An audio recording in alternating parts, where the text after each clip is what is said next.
Moscow, 1998. A cold morning when the asphalt still breathes fog and street sweepers clear away yesterday's cigarette butts. The city wakes up slowly, like an old radio turning on. Sergei Kostelev, 42, known to everyone as Kostil. An old-school criminal boss. No flash, no gold chains, just a man whose word was steel. People followed him because they knew if he promised, he'd deliver.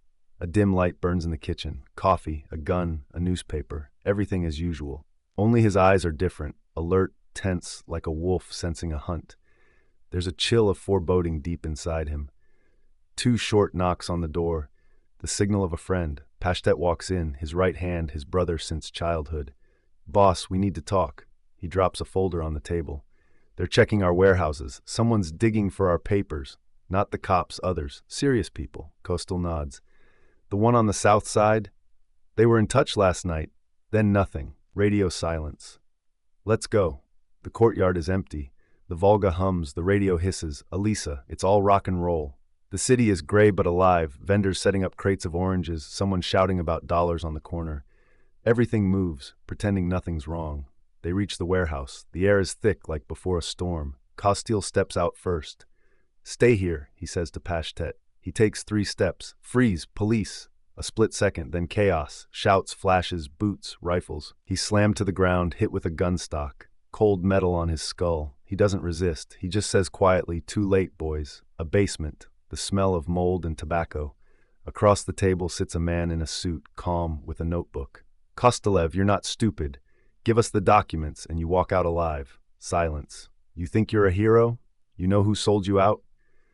Kostel looks up. "You won't say. You'll never know." He smiles faintly. "I will." They beat him. Then again. Still silence. After a day, they dump him by the roadside. No explanations, no papers. Just let him go, because they've realized this man won't break. He walks along the highway, fingers wrapped in rags. Wind in his face, trucks roaring past. Somewhere ahead, the city glows, the place where he built everything. Home, silence, shadows on the walls, an old jacket on a chair. He pours vodka, sits. His eyes are empty. "Who, you bastard?" he whispers to no one.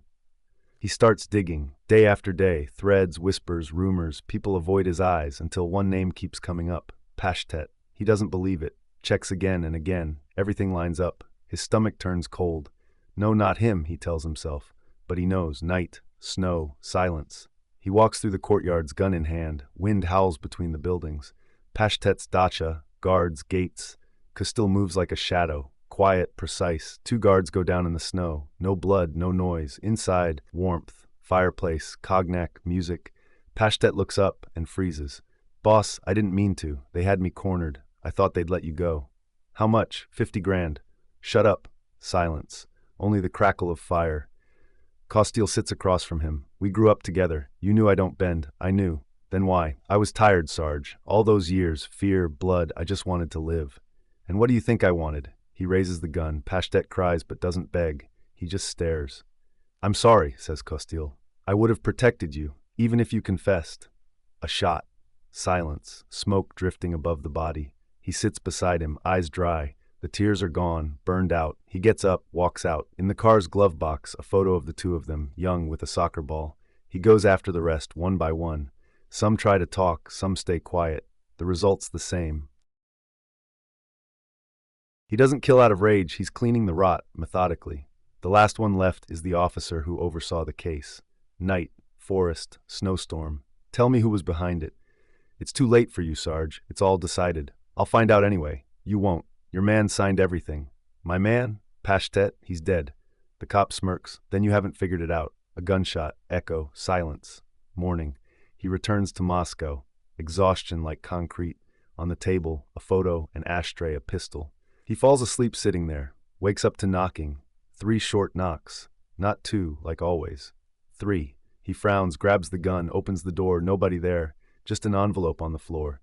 Inside, a photo, him, Pashtet, and someone else. The man in glasses, the one from the basement. A note on the back, "We're not all who you think." He turns pale. On the reverse side, a line of handwriting. "Pashtet's alive, under protection. Deal made. Sorry, brother." His hands shake, heart pounding.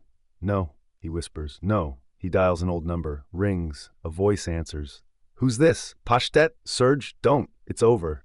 The voice fades like someone snatched the receiver away. The line dies.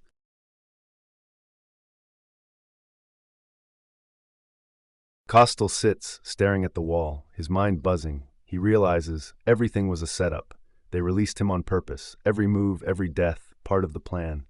They used him to wipe the slate clean. And dead Pashtet now lives under a new name, with money and protection. The world collapses, quietly, completely. He walks to the window. Moscow glows below, pretending to be peaceful. He places the gun on the sill, but doesn't lift it. Instead, he takes the photo, tears it in half, keeps one piece, burns the other in the ashtray. The phone rings again. 3 short tones, he answers. "Serge," says a calm, unfamiliar voice. "Forget it. He's not worth it." "Who is this?" "The one who should have died with you." The phone slips from his hand. On the floor, burning scraps of the photo, smoke curling upward. He sits back and laughs, a low, hollow laugh. So even death's on schedule now. Outside, the city hums, sirens in the distance. He lights one last cigarette.